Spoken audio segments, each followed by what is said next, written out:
السلام علیکم ورحمۃ اللہ، میں ہوں بلال ساجد اور ہم بات کریں گے پرویز خٹک صاحب کی سٹیٹمنٹ کے حوالے سے۔ پرویز خٹک صاحب بائی الیکشنز کے سلسلے میں اپنے ڈسٹرکٹ نوشہرہ میں ایک پولیٹیکل گیدرنگ سے خطاب کر رہے تھے۔ انہوں نے جو گفتگو کی خان صاحب کے حوالے سے، تحریک انصاف کے حوالے سے، آپ نے اس کی ویڈیو سوشل میڈیا پہ دیکھ لی ہوگی، مین سٹریم میڈیا کی خبر بنی، بڑے بھانت قسم کے تجزیے ہوئے، بڑی گفتگویں ہوئیں اس پہ، اور میں خود اس سٹیٹمنٹ کو انڈرسٹینڈ کرنے کے لیے مختلف تجزیہ نگاروں کی گفتگو سن رہا تھا، اور مجھے بڑی حیرانگی ہوئی کہ وہ تمام لوگ جو عمران خان کے مخالفین ہیں، عمران خان کے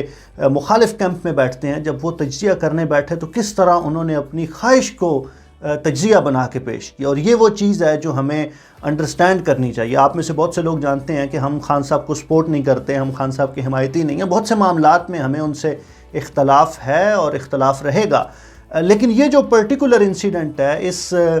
سٹیٹمنٹ کو جس طرح خان صاحب کے حوالے سے اور تحریک انصاف کے حوالے سے جس طرح تجزیے کیے گئے، میری رائے میں وہ تجزیے درست نہیں ہے۔ بہت سے لوگوں کا کہنا یہ تھا کہ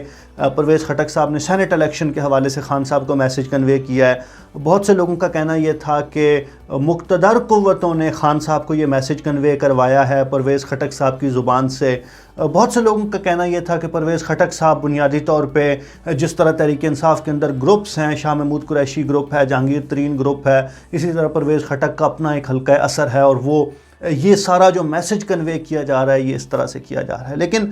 یہ جو پوری گفتگو ہے،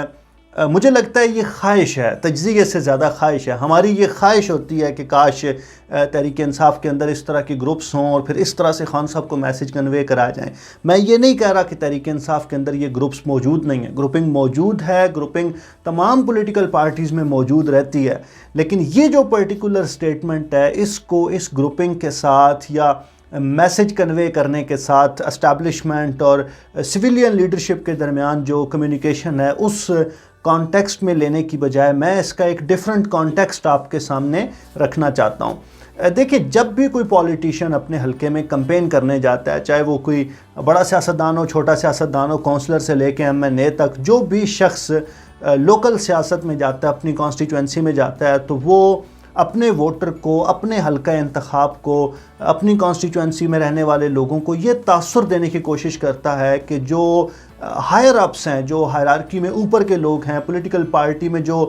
ٹاپ کی لیڈرشپ ہے، میرا ان کے ساتھ ڈائریکٹ ریلیشن شپ ہے۔ یہ ہم نے دیکھا ہے، مسلم لیگ نون میں بھی دیکھا ہے، کاف لیگ میں بھی دیکھا ہے، پیپلز پارٹی میں بھی دیکھا ہے۔ مجھے یاد ہے کہ مسلم لیگ نون کی کمپین میں ہماری کانسٹیچوئنسی میں اٹک میں جب لوگ کمپین کرتے تھے تو وہ یہ تاثر دینے کی کوشش کرتے تھے کہ چودھری نثار اور شہباز شریف کے ساتھ ان کا ڈائریکٹ تعلق ہے۔ اسی طرح کاف لیگ کے ٹائم پہ جب مشرف صاحب کے وقت میں کاف لیگ کا توتی بولتا تھا، تو جو ہمارے کاف لیگ کے کینڈیڈیٹس ہوتے تھے وہ یہ تاثر دینے کی کوشش کرتے تھے کہ چودھریوں کے ساتھ، گجرات کے چودھریوں کے ساتھ ہمارے بڑے گھریلو قسم کے تعلقات ہیں، ہم کوئی بہنوئی سالے کے رشتے بھی بتاتے تھے، کوئی داماد اور سسر کے رشتے بھی بتائے جاتے تھے ہمیں۔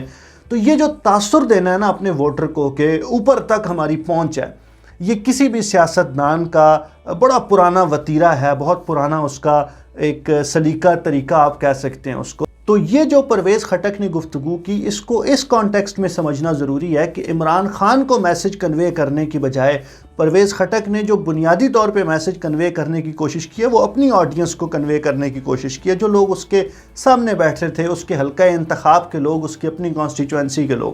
اچھا، ایک تو یہ بات ہو گئی، میری رائے میں اس کا کانٹیکسٹ یہ والا تھا جس کو ہم نے اپنی خواہش بنا کے اس طرح سے پریزنٹ کیا کہ جیسے پرویز خٹک خان صاحب کو آنکھیں دکھا رہے ہیں۔ دوسرا جو اینگل ہے اس کا، وہ یہ کہ خان صاحب کے حوالے سے آپ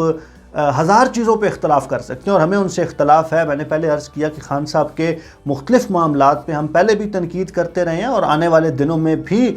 تنقید کرتے رہیں گے، لیکن یہ جو ایک حوالہ ہے نا کہ خان صاحب کو بلیک میل کیا فلاں سیاستدان نے، اور فلاں سیاستدان نے خان صاحب پہ پریشر ڈالا اور پھر اپنی چیزیں منوا لیں، تو خان صاحب کی جو پرسنالٹی ہے، جتنا ہمیں اس کی سمجھ آتی ہے، اس میں یہ والا عنصر بہت کم ہے۔ یعنی ٹھیک ہے، اگر جہانگیر ترین یا کچھ بہت انفلوئنشل لوگ اگر خان صاحب کو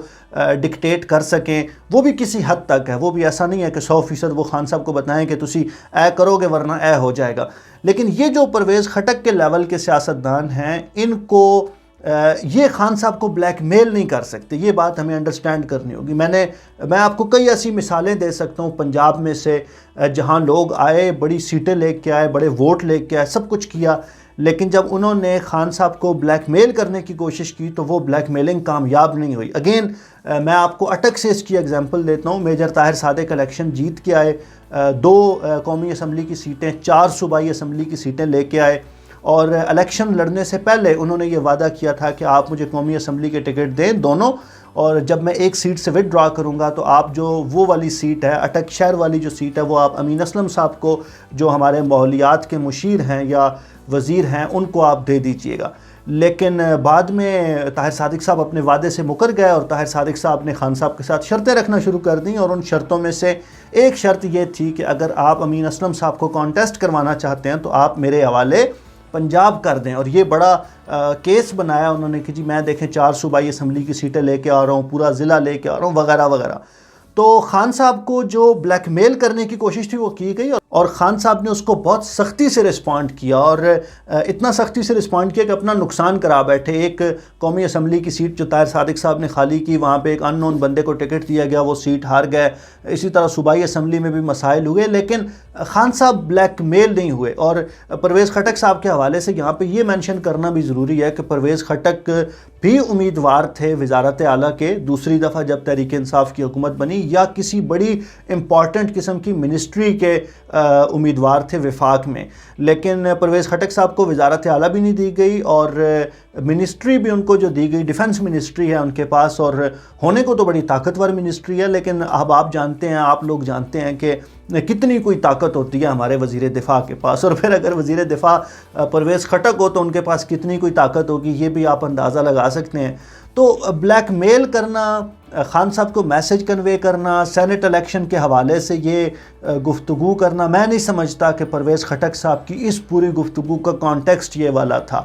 یہ والا کانٹیکسٹ مختلف دوسرے بیانات کا ہو سکتا ہے, سیاستدان اس طرح کی گفتگو کرتے ہیں, لیکن اس گفتگو کا کانٹیکسٹ میری ذاتی رائے میں صرف یہ تھا کہ وہ اپنے حلقہ انتخاب میں اپنی پہنچ بتانا چاہتے تھے, اپنا اثر بڑھانا چاہتے تھے, لوگوں کے اوپر یہ دھاک بٹھانا چاہتے تھے کہ بھائی آپ ہمیں ووٹ دیں, آپ مجھے ووٹ دیں گے, میں وفاق میں بڑا پاورفل ہوں, آپ کے سارے کام ہوں گے, آپ کے سارے مسائل حل ہوں گے. تو یہ وہ سیاق و سباق تھا جس کو انڈرسٹینڈ کرنا ضروری ہے. یہاں پہ میں یہ بات بھی مینشن کر دوں کہ بھلے وقتوں میں جب یہ کیمرے والے موبائل نہیں ہوتے تھے, اس وقت سیاستدان جب اس طرح کی بڑکیں مارتے تھے تو وہ بڑکیں عام طور پہ گاؤں کی حد تک یا تحصیل کی حد تک کنٹین ہو جاتی تھیں اور ادھر ادھر کوئی مسئلہ نہیں بنتا تھا. لیکن اب یہ موئے جو کیمرے والے موبائل ہیں, ان کی وجہ سے ہر بندہ جو ہے نا وہ چلتا پھرتا جیو نیوز بنا پھر رہا ہے, اور جہاں آپ نے کوئی بات کی وہ موبائل میں ریکارڈ ہو گئی, فیس بک پہ آ گئی, سوشل میڈیا پہ آ گئی, اور اس کے بعد جو ہے نا آپ کو لگ پتہ جاتا ہے. تو پرویز خٹک صاحب کے ساتھ بھی یہی ہوا, وہ اپنی دھاک بٹھانے کے سلسلے میں ایک بات کر بیٹھے, وہ بات سوشل میڈیا پہ آئی, اور پھر اب وہ بیچارے وضاحتیں دیتے پھر رہے ہیں. یہ ہماری رائے ہے جی اس پورے ایشو پہ. آپ لوگ اس حوالے سے کیا سوچتے ہیں, ہمارے ساتھ ضرور شیئر کیجئے. بہت شکریہ.